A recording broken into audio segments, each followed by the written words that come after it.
Good evening, everyone. Good evening, everyone, and welcome.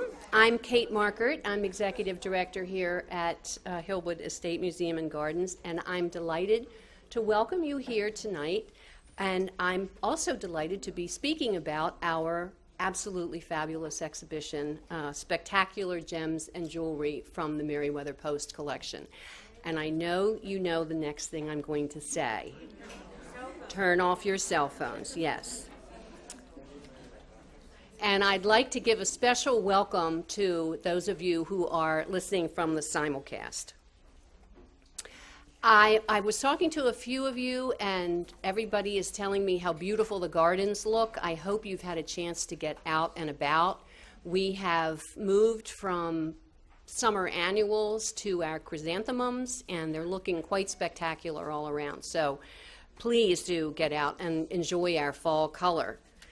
I think most of you know that October is quite a busy month for us, and we're going to explore a different facet of gems and jewelry each week. Next week, Jeff Post, no relation, is the head of the Hall of Gems and Jewels at the Smithsonian. He is going to talk to us about some of their great masterworks. Then the following week, we are going to have Emily Storer. She is the curator of jewelry at the Boston Museum of Fine Arts, and she's going to talk to us about Hollywood glamour. And then on the last Thursday, October 26th, I'll be joined by Aja Rodden, who is the author of a very wonderful and provocative book called Stoned, which of course we have upstairs. And anyway, I have read it. It's a wonderful, wonderful book, and I recommend it to all of you. Some of the lectures are already full, but of course we have simulcast, and I've heard from people who've been in simulcast. We have really upgraded the equipment, and it's a great experience actually. So I also want to mention that Saturday, the day after tomorrow, we have a special program here called Earrings Galore, and there's cards for it upstairs. It's a curator whom I know from Rehoboth, whose name is Heidi Lowe. She's also a jewelry designer herself, but she's unusual insofar as she curates work from other jewelry makers all across the country. And so she's bringing her show called Earrings Galore here just for one day on Saturday. And you'll be able to purchase, and she has things at all price points, and it's well worth the trip. So yes. Are they only earrings? Yes, it's only earrings. It's only earrings. It's called Earrings Galore. So anyway, I recommend that to you 10 to 6 or 10 to 5 on Saturday. But that's the only day. It's a kind of pop-up shop, so that's the only thing she'll come.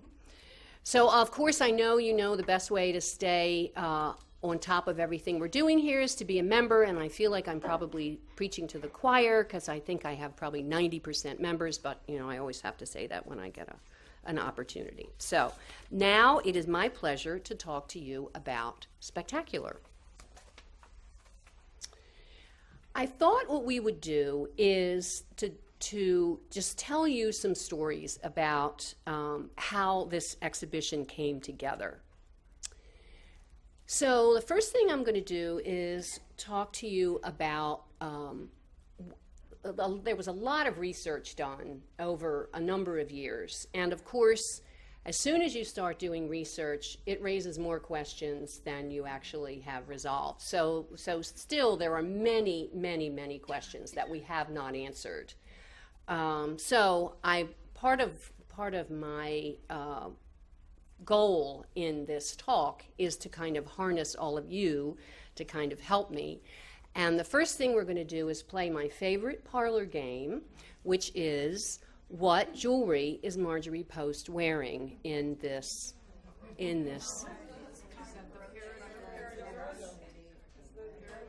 Yes, it's the David Webb Peridot brooch, which I think you can see. Oh, I'm supposed to be doing it over here. Yeah, it's like right there. Okay?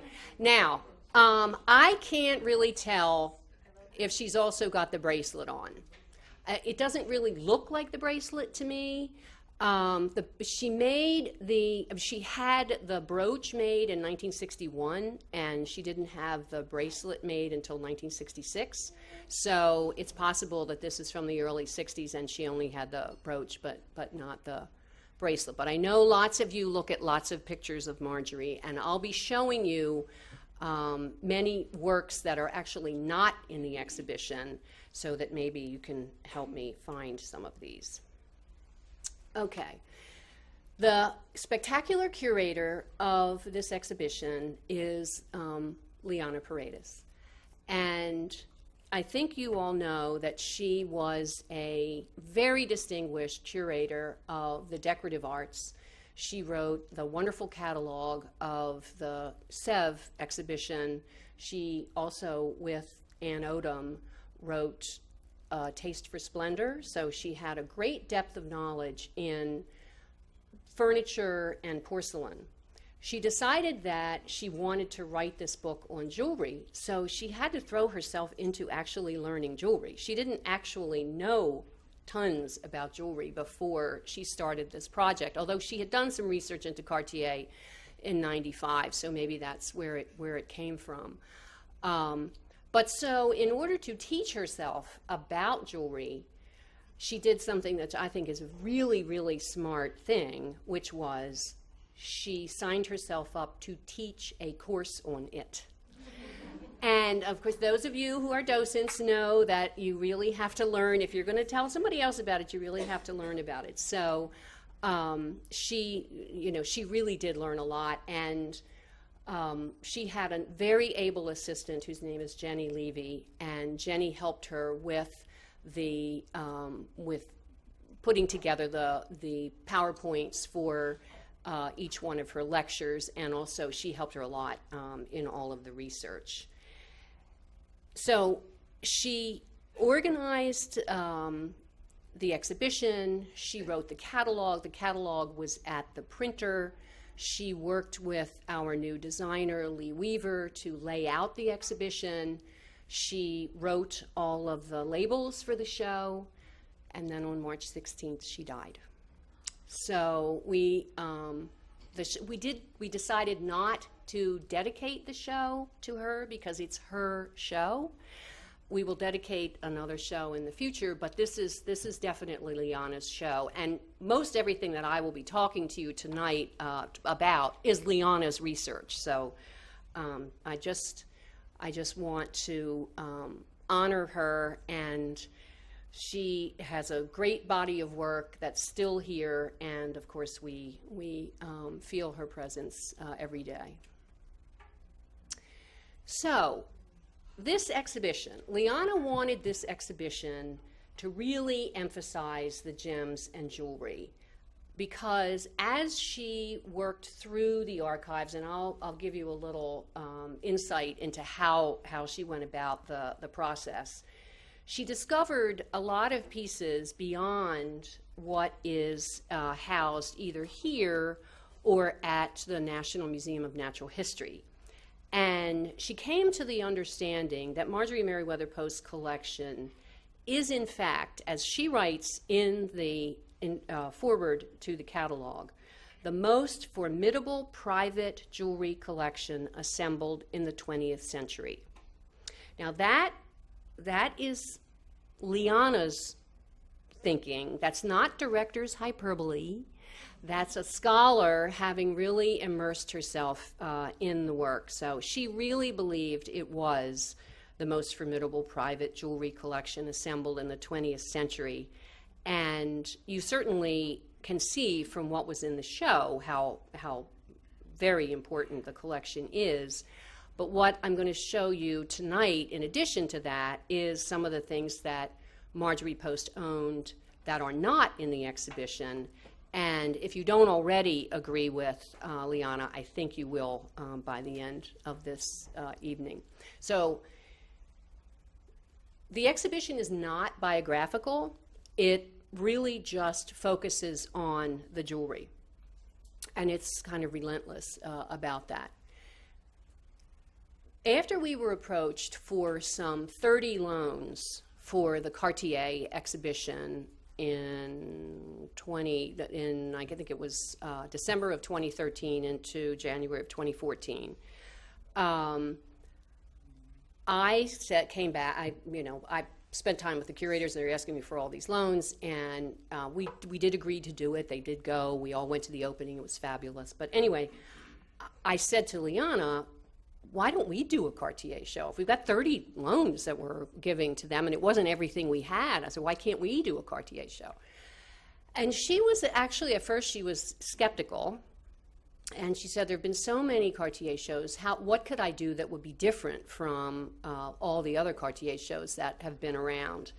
But then she decided she would do it in sort of a biographical way, and she would delve into the biography of this woman who was, in fact, the biggest collector of Cartier in America. So she really included a lot of things that were not jewelry. So there were these wonderful vignettes. I mean, it was a very charming exhibition. There were the vignettes that had costumes, we had paintings, we had furniture. We really evoked the period, but we talked a lot about Marjorie Post's biography in this exhibition. So Liana wanted Spectacular to be completely different from this. It's all about the gems and the jewelry.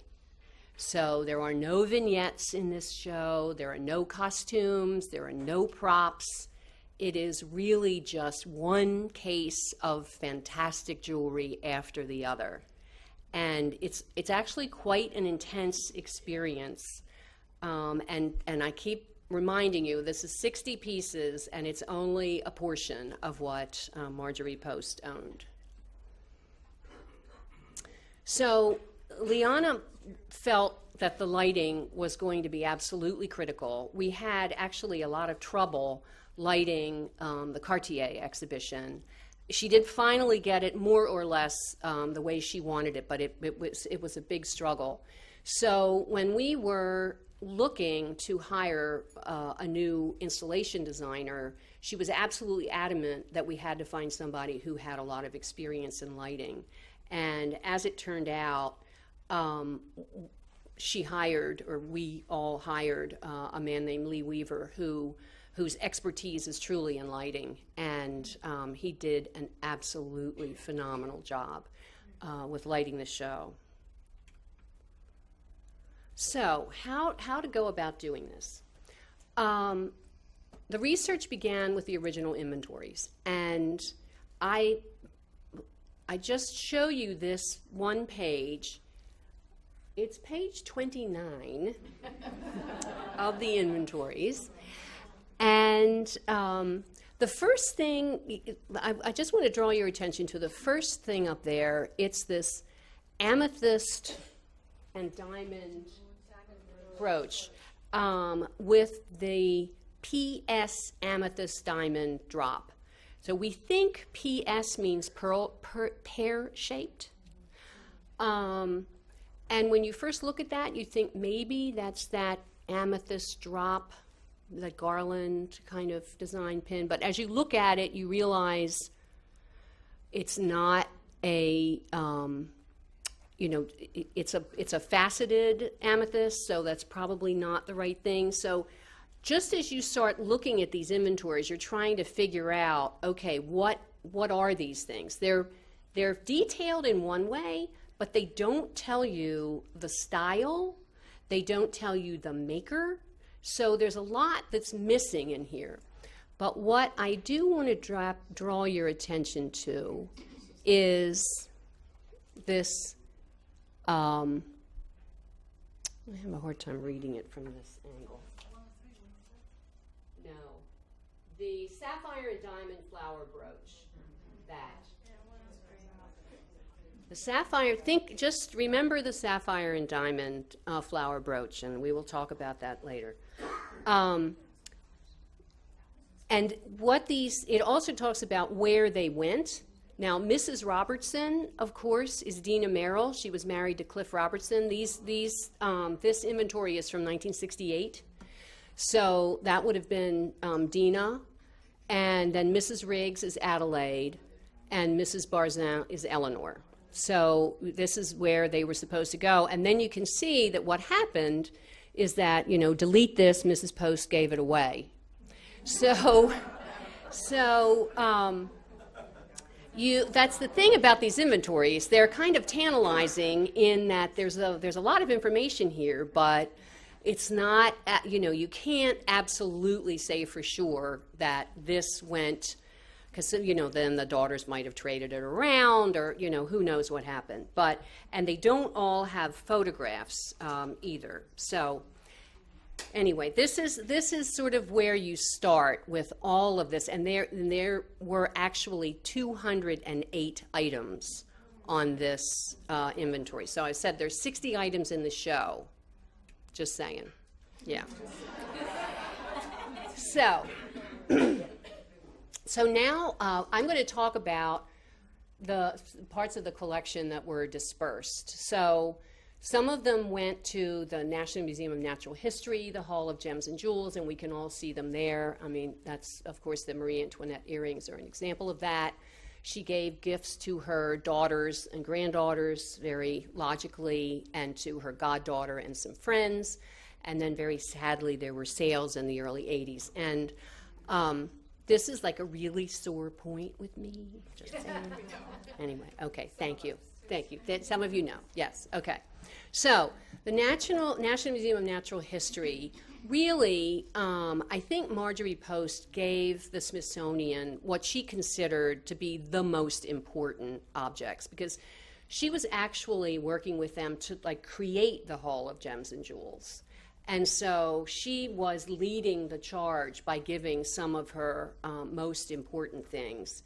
And of course, this, you may remember, we had this wonderful emerald necklace here for the Cartier show. It is a Cartier piece, and it is one of the great Art Deco necklaces from 1928 to 29. You're seeing it on the right-hand side in the long version. She had it shortened in 1941, and it now has the 24 Baroque cut emerald drops, and each one is surmounted with a smaller emerald drop, and all set in platinum and pave diamond surround there. So this necklace, the stones are really cut to preserve the biggest size. They're cabochon stones. When you facet the stones, you tend to lose part of the material. So they're not cut to sparkle. They're cut to impress by their size. And of course, this kind of jewelry would have been worn by Maharajas in India. So it's a male jewelry. And it really doesn't, I mean, it's Cartier and it was made for Marjorie Post, but it really doesn't deviate much from that Maharaja style of jewelry. So, and she wore this all her life. So she bought it in the 1920s and wore it straight through.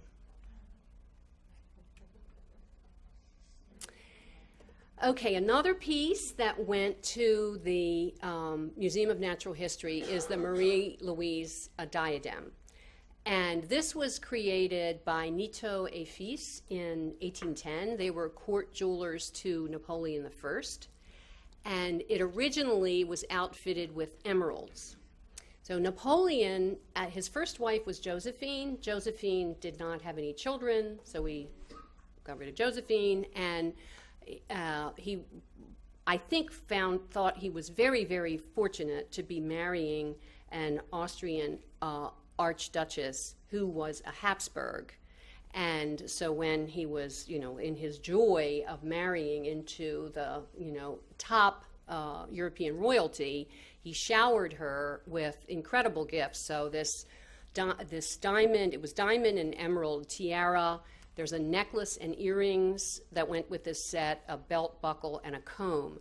The necklace and the earrings still have the emeralds, and they are in the Louvre, and one permanent exhibition in the Louvre. But this passed down through the family. Marie-Louise died in 1847, and then it went through the family. And eventually, the family sold the diadem and the belt buckle, I think, to Van Cleef and Arpels. And they were originally, thinking about, they put it on display with the emeralds, and then there was such a clamor that people wanted, because it had 79 of these big emeralds in it. So they dismantled the emeralds and made the emeralds into rings and brooches and all sorts of things for lots of other people. And then since turquoise is a fairly malleable stone, they were able to cut it. And of course, this is in the 50s and 60s. Both wearing tiaras and turquoise were very popular in the 50s and 60s. So it's kind of the perfect combination. And I think Van Cleef and Arpels was very canny that they offered it to our founder in 1967 to wear to the Red Cross Ball in Palm Beach. And of course, she already had the Cartier earrings, the Harry Winston necklace, the brooch, etc. And you can't see the bracelets. So she very happily just wore it. So that was in 1967. And then a few years later, in 1971, she bought it and gave it to the Smithsonian. So she didn't, I think she only wore it that one time. Okay, then here's the Marie-Louise necklace. Okay, so she got all this stuff when they married. Then when she actually produced an heir, well, Okay, so she produces a son who is, this baby is called the King of Rome. I love that. So this necklace is, it is incredible in terms of the diamonds. It's 28 oval and cushion cut diamonds that support this fringe of 19 oval and pear-shaped briolette diamonds. So the briolette diamonds are the great big ones, and they are faceted in the round.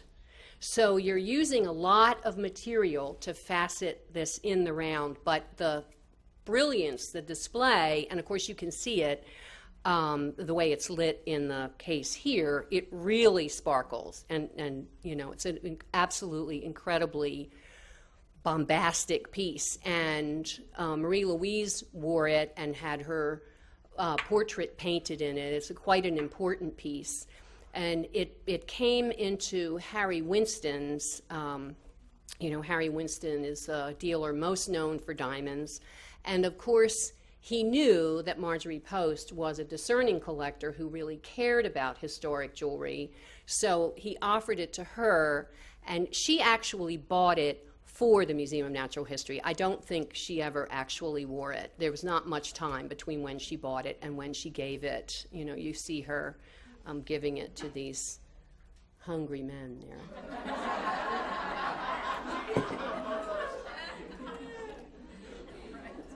Okay, then here's the Blue Heart Diamond. I am hoping that Jeff Post is going to tell us a whole lot about this next week. And I'll have to tell you, this is the one loan we requested from the Museum of Natural History, which they declined to lend us. Yes. But it would have been really, really expensive to insure it, so maybe it's okay. And it'd be interesting, she gave it, bought it, it was a ring when she had it as a ring, and she gave it to the Museum of Natural History, but there's agreement that she could actually borrow it back. This was at the time in the day that was actually legal, that she could in fact borrow it back, and supposedly she borrowed it back on 3 occasions. And believe me, I have searched every photograph to try to find pictures of her wearing this, but it's actually hard when you start looking at pictures of people's hands. You can't really tell what the jewelry is, and a lot of times you don't get the hands anyway. But again, my fanatics, if you ever see a picture of her that you think she's wearing this, I want to know it. Okay, gifts to the daughters. So from what we can tell from the inventories, it actually looks like Adelaide and Deanie got more jewelry than Eleanor did. But of course, Eleanor did get the Marie Antoinette earrings, so, you know, maybe it evens out. But she may also have gotten more porcelain and furniture. You know, she lived her entire adult life in France, so I don't know. So anyway, we're starting off with gifts that went to Adelaide. This is French. It's about 1930, and it's another, that's one of the things about Marjorie Post's jewelry is that most of it is so wearable. Do you not want to wear this? Yes, we all want to wear this bracelet. I mean, it's really one of, you know, which one would I take? I don't know, there's a lot of them I would take, but anyway, this one, I love this one. But it's during the 1930s, the move was away from the Deco kind of high contrast colors into sort of white jewelry. And this is a great example of that. It was sold in 1981, and Adelaide actually sold a lot of jewelry in 1981. And it became the property of Lily Safra, who was another great collector of 20th century jewelry. She's a Brazilian billionaire and philanthropist, and she's a great jewelry collector. And she auctioned quite a lot of her jewelry in 2012 to benefit various charities, and we were lucky enough to be able to borrow it from the current owner. So we're happy, very happy to see it and have it in the show.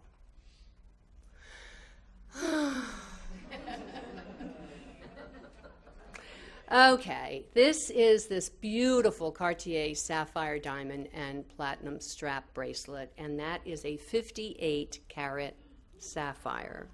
And Marjorie Post is wearing it on her left arm, no, on her right arm, on her right arm, and then on her left arm, she's wearing you know, the Cartier strap bracelet that I'll show you later, that's the ruby and diamond. She had it in sapphires too. Yes, yeah. So this is from the legendary mines of Kashmir, and we had a lot of our stones tested, and you just find that Marjorie Post always had like the very best stones, and this is this incredible velvety blue color. But we're very hopeful that since this is such an extraordinary piece, that, you know, even though it was sold, that it's probably around somewhere, and it may surface. So be on the lookout. Yes, you've seen it, Carol? The photograph. They're talking about this. Yeah, yeah. No. I wish that was Hillwood Estate Museum and Gardens. No, it is not. This actually is in the show. Nice, very happy about that. Oh,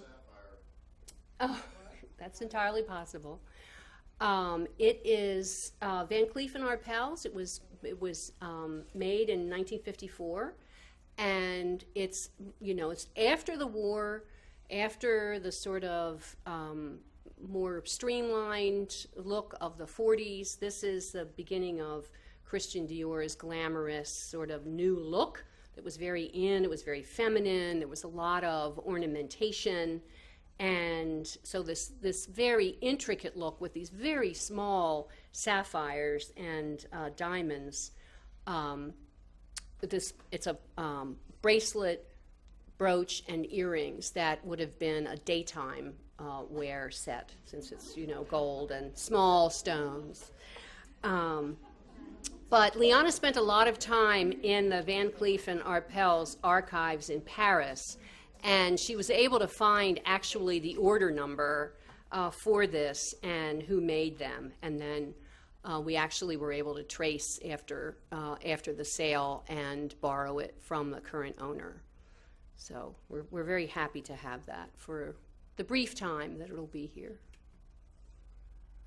And this is a great story. Yeah, the Ballerina pin is another really, really wonderful story. This also went to Adelaide, but Hillwood loaned our great Marguerite brooch to the ruby and diamond brooch that's the cover of the catalog.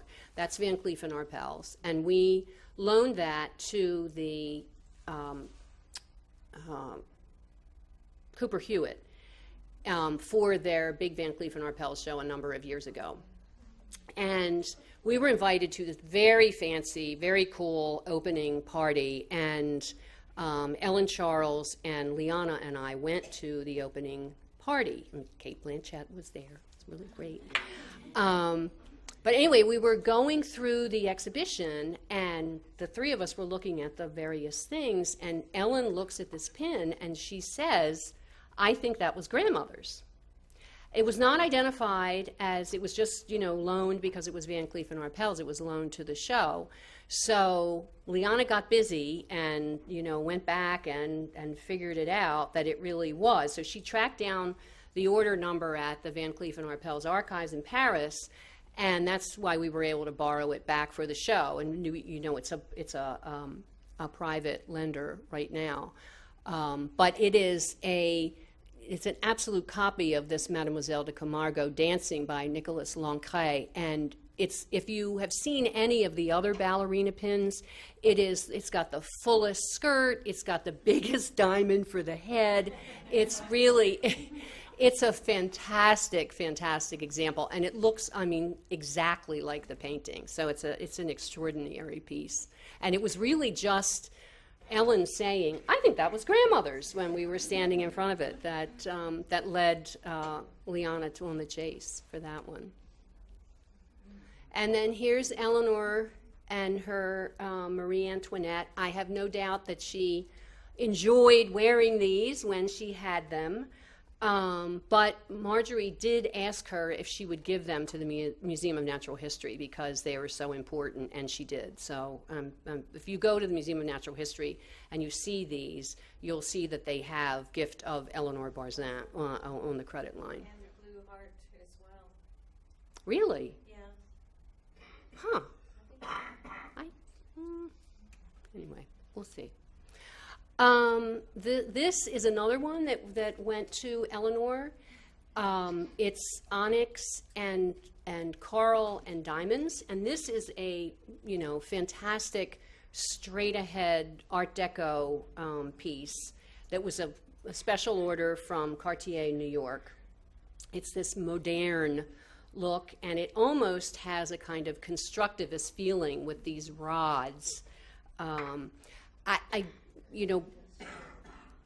Eleanor did live her whole life in France, and it now has gotten back to the Cartier archives. We don't really know how, did Cartier buy it directly from Eleanor? Was there somebody in between? We don't really know, but it is now, happily enough, it's actually in Cartier's archives, so we can have some access to it. So this is the fantastic, fantastic Deco piece. I'm really happy that Dina has it because she allowed us to borrow it. Of course, the same bracelet existed in sapphires and in emeralds. We don't know where those two are. There's such a great piece, and Deco is such in demand now that I have to assume it's around somewhere. And then this is the Cartier Coral and Onyx set, which was also given to Deanie, and which clearly Deanie wore. This is a photograph of her in 2007. It's a kind of softer side of Deco, if you will. It's obviously very delicate carving and kind of softer colors and more rounded shapes. It would have been, for Marjorie, this would have been daytime wear. There's no question, although obviously Deanie's wearing it in the evening. But since it is semi-precious stones and a pale color, it would have been a daytime thing for her. Yes. And then she also gave gifts to her granddaughters. She gave the set on the left, which is Cartier. It's ruby and diamond and two different colors of gold. It's yellow gold and the pink gold. It's actually quite a wearable set with the earrings and the brooch. And then this is a buckle bracelet. It's actually a little bit complicated to try to get that bracelet on. But that was a gift to Marwie, and then these diamond clips were gifts to Ellen Charles, and Ellen loaned them to us for the show. So this Cartier set with a woven gold, that actually came up in a sale after Marwie died a couple of years ago, and there was a sale of her jewelry, and we came to know about it, and actually, I don't think she'll mind. Ellen bought this set, so that Ellen actually owns that set. Ellen Charles, her granddaughter, and Marwie's half-sister. Yeah. Okay, so this is where I'm putting you all, you know, I want you to help me find these things, okay? So I have a whole little section here on sold and still in search of that we would really, really, really love to have back for the collection. In 2020, we're doing an exhibition called Travel Luxe, and I would really like to have this for that show. It is a diamond and ruby pin and sapphires, of course, down the middle. It was purchased in 1959 after Marjorie married Herb May, and this was a Christmas gift from him in 1961. So it's nice having the Merriweather pin and diamonds, don't you think? And then, of course, there's the Sea Cloud pin. Yes, it's another great piece that I would really love to have back for Travel Luxe. It's diamond and platinum from Shaw and Brown Company from 1949, and it's a really beautiful rendition of her four-masted sailing yacht over 300 feet long, and of course diamonds at the bottom and the waves. And I think many of you know, in a very generous act of patriotism during the Second World War, she had it completely stripped down and gave it to be used in the war effort. And then after the war, she got it back and completely outfitted it again. And this pin was ordered a few years after her beloved ship was returned to her. So that's very kind of emotional thing there too. This is just a great bracelet. It's Cartier from 1927. It was altered in 1944 to add that, you know, very large diamond and ruby group in the center there. She's wearing it. This is a 1934 portrait, so she's wearing it here before it was altered. So it's just those, you know, the bits of ruby there that you see on her arm. But again, I think this is one of those great, great pieces that is kind of too good to have been like dismantled. I think it has to exist somewhere, and we're hoping it'll show up. Okay, this is a fabulous, fabulous Deco brooch, and it's Cartier. It's onyx and diamonds, and then there's a big drop pearl and a big drop tourmaline on it, and she's wearing it as a hat pin here in this. It's just such an unusual pin, and Liana and I talked about this a lot, and we really tried to track it down. She thought she had a lead on it, but we never really got there with it. This is the piece that I would love to find and buy in memory of Liana. Help me find it. We just need to find this and get it. What's the material on the bottom that's darker? Yeah, it's darker. Sorry. Is that onyx? Onyx. Yeah, that's onyx. It's onyx. The little dots are onyx, and then the white, of course, is diamond. But it's onyx, yeah. It's just so extraordinary. It's unusual. It's a great shape. It's perfect Deco piece.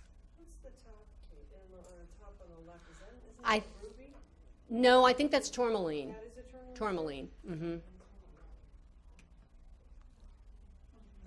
Okay, so There's also a lot of new information that we have from Liana's research, and I'll go through some things we discovered.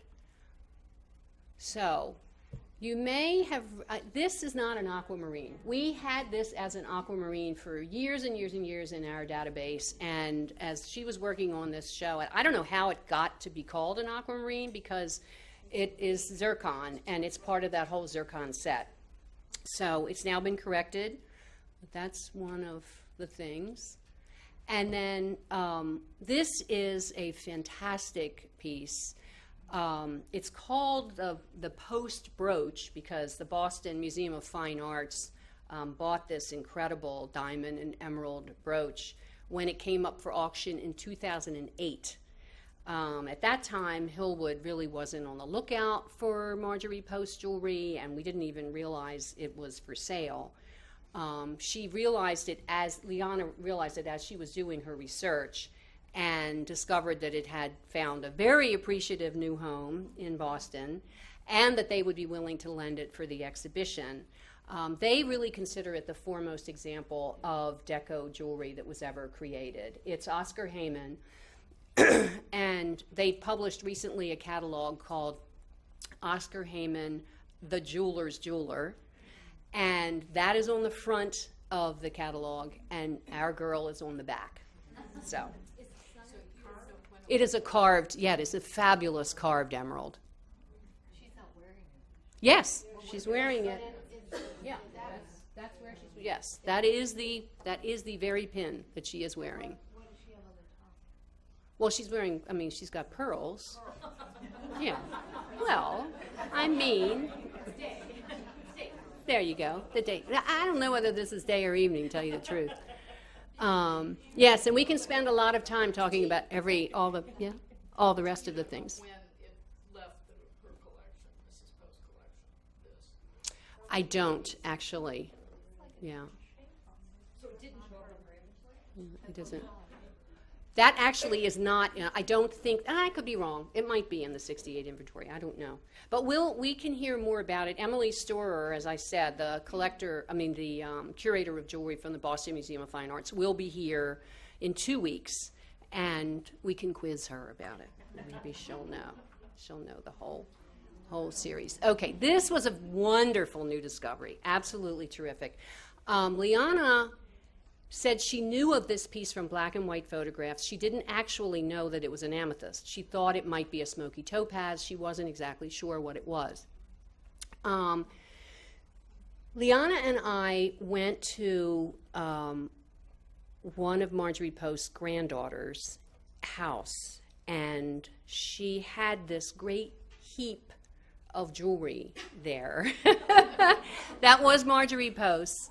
And we were able to bring it all back. It's actually, it was Dina's daughter, and she had wanted the jewelry to be here because she was worried about its safekeeping. And we came across this and also that incredible diamond and ruby strap bracelet. So we were bringing back, heaven knows how much value in jewelry in our, carry-on luggage. And, but nobody knew. Who knew? But this is this wonderful garland style around 1900, and very, this beautiful little sort of bows and ribbons and diamonds, and then this incredible Siberian amethyst that, of course, Marjorie became aware of Russian gems after she'd been in Russia, and so she bought this in the early 1940s to have.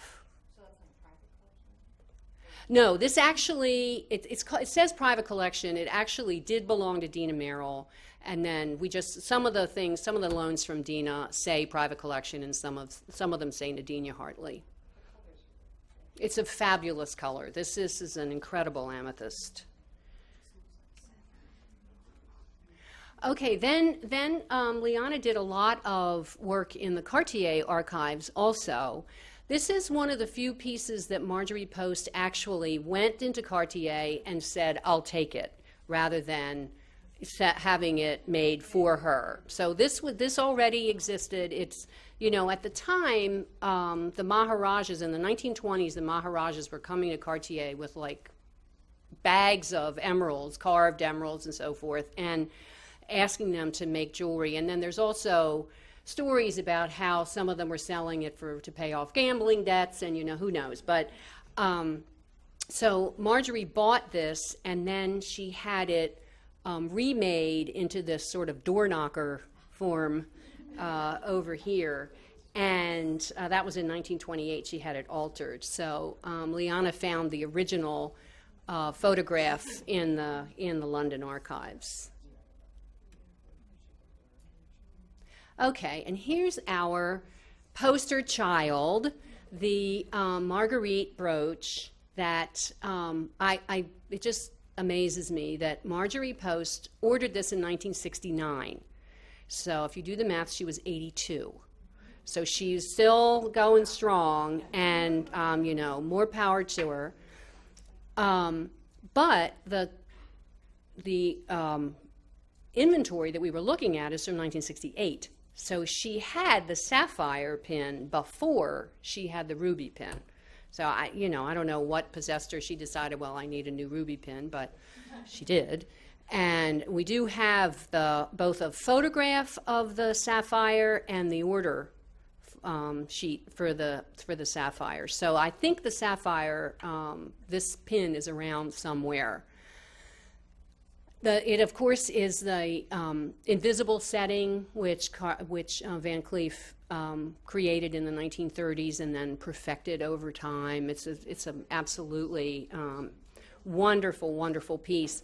The other thing I'll say about this, since we have this wonderful photograph here, is that Liana knew that in order for this jewelry to really shine, she had to have fabulous photographs of it for the catalog.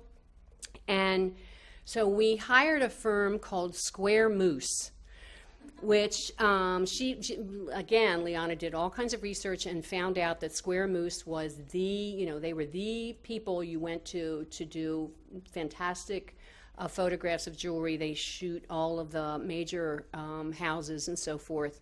So they took some of these just astonishing photographs that you see in the catalog.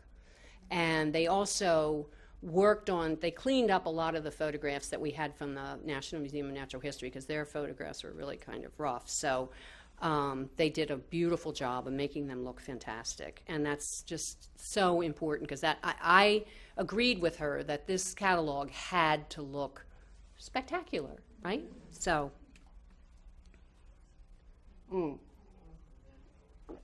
I love this story. Love this story. Marjorie Post took that triangular diamond, it's a 14-karat diamond, she took it to Harry Winston in 1959 to have him make her that brooch. And so he added, 26 pear-shaped and, these other wonderful other diamonds, made it absolutely incredibly beautiful brooch. At the same time, he was reworking the tops of the Marie Antoinette earrings so that they could be detachable. And what you see in the center is a little drawing, and on the back of that brooch you can actually detach this, 14 and 17 karat diamonds, and you can hook them on the back of the brooch. You might want a little more, little more blingy, yeah. I don't have any photographs of her wearing it this way. I would love to find a photograph of her wearing that. But, so I know all of my... That brooch is in the show. Yeah, that brooch is in the show. So the drops from that were really the Marie Antoinette? Yes. Yes. Hard to comprehend. Yes. Yeah, that's the thing. You could actually, a lot of that jewelry was break-apart jewelry, and then this is Harry Winston doing it, but Louis Cartier actually did a lot of that break-apart jewelry. The diamond and sapphire necklace comes apart and all of that, although I've never seen a picture of her wearing just that brooch either, but it does come apart. So anyway, okay, here's a lovely success story from the chase. Wartski's had this hummingbird brooch for sale, and someone brought it to our attention that it was, it had been Marjorie Post. Wartski's didn't, and I actually am not surprised by that, because if we actually sold it in the 80s, why would they think we wanted to buy it back? But now they know we want to buy it back. So Liana went over and investigated it at Wartski's, and you can look at it. It is sculptural. It is an absolutely great piece. And of course, Marjorie is wearing this during the daytime at a tea. Yeah. So Liana did a lot of research on this piece because she wanted to find out who made it. It doesn't have any marks because she didn't know whether it might be Boucheron or it might be Chaumet. So she went to both Boucheron and Chaumet and talked to them, and Chaumet was absolutely certain that it was a Chaumet piece. And the photograph on your left is the piece that is in the Chaumet archives right now. And I show you the back of the bird so you can see where you would put the feathers. So you can stick the feathers in it and make it into what's called an aigrette, which is, kind of a hair ornament that, would have feathers. That's a French word. Yeah, aigrette. No, I see it, but I just didn't know. Yes. And so I'm going to leave you with a big success story. This big success story. This was in that sale I was telling you about that after Marie-Louise died, a number of her pieces of jewelry were for sale at Doyle's. And Jenny Levy was putting in keyword searches like constantly trying to figure out, where things were.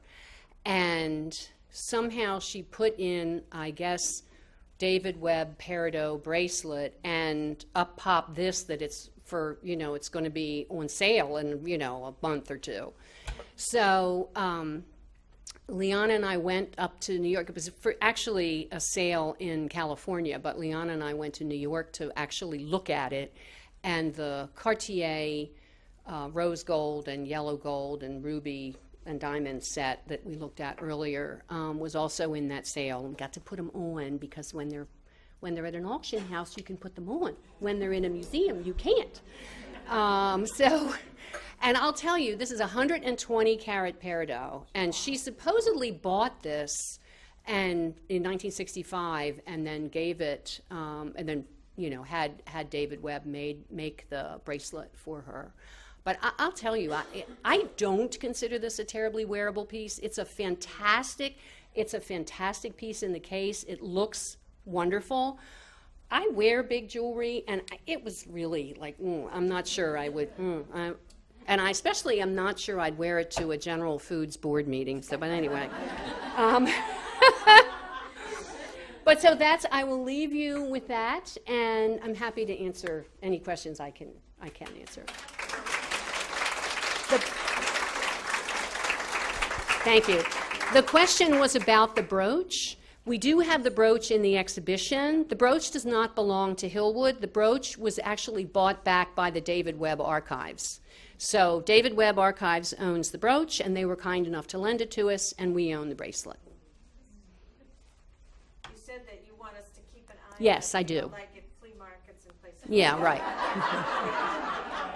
Well, hey, the Fabergé egg was found in a flea market. You just never know. I say that on my tour. So what do you expect people to do? What do you do to find certain pieces? Like you said, Jenny did all the work that Jenny did with the keyword search. I think is actually really important, and I think we're going to have to keep doing that, just because it'll pop up in auctions and so forth. And Wilfred knows everybody in France. They'll all tell him if anything comes up. So we've got that covered. When Van Cleef replaced the emeralds in the tiara, turquoise, Was that unusual to put semi-precious stones? Not in the 1950s. The question is, when Van Cleef replaced the emeralds with turquoise, was that an unusual thing? And what I would say is, in the 1950s and 60s, turquoise was like the in stone. So it made perfect sense for them to do that at that point. No. 100 years ago, it would never, ever, ever have been turquoise. Correct. So it's just sort of amusing. In a way. I mean, it was the style. It happens, you know. And exactly. Tiaras were really in the 50s and 60s, and people wore them, and they liked the stones. I mean, it was a moment, and that's what happens. These things are a moment. Yes. On that turquoise, do you know where the turquoise was from? I don't. I'm sure we could research it. It is beautiful. Yeah. Oh, the question is, where was the turquoise from? And I just simply don't know. So, Mia? Are there presentation boxes with the 19th century pieces? Or, I mean, how are they stored? Do presentation boxes come with them? We do have a lot of the boxes for the jewelry. We have tremendous, and if you look in our staff dining room, you'll see Marjorie Post kept all of her jewelry absolutely perfectly in boxes that were made for it. So, I mean, you could see when she gave the Marie-Louise necklace, it was in its presentation box. So, yeah, I think there were a lot of those. For the Anna tiara, is there I don't know that, because the Anna tiara is at the Museum of Natural History. That would be a question for Jeff Post next week. Yeah. Is it possible to put a total monetary valuation on her? No. I mean, there were numbers in 1968, but the question is, can you put a monetary value on everything? And I would just say, really, no. There were numbers in 1968, but you can't just take those numbers and then multiply it by the, inflation factor, because some things became more popular, some things became less popular. Those colored diamonds went astronomically valuable, and other things didn't. I mean, the things that are like the garland style, probably not as valuable as maybe it was then. So it's really hard to say, and I don't want to be insuring it anyway, so. With Dina's death, there were things that were on loan to us. Do we know that are we in her will in terms of some of these objects? Okay. The question is, Dina Merrill had loaned us quite a few things in the show, and of course she died on May 22nd of this year, and of course we still have them. They will stay certainly for the end of the show. Yes.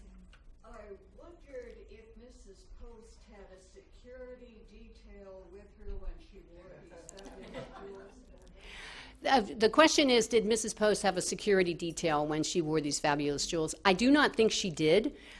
She did have, they were all insured, and she spent fair amount of money on insurance. And I think that's, that maybe is why people don't wear very expensive jewelry the way she did back in the day. Okay, well, thank you very much for your attention.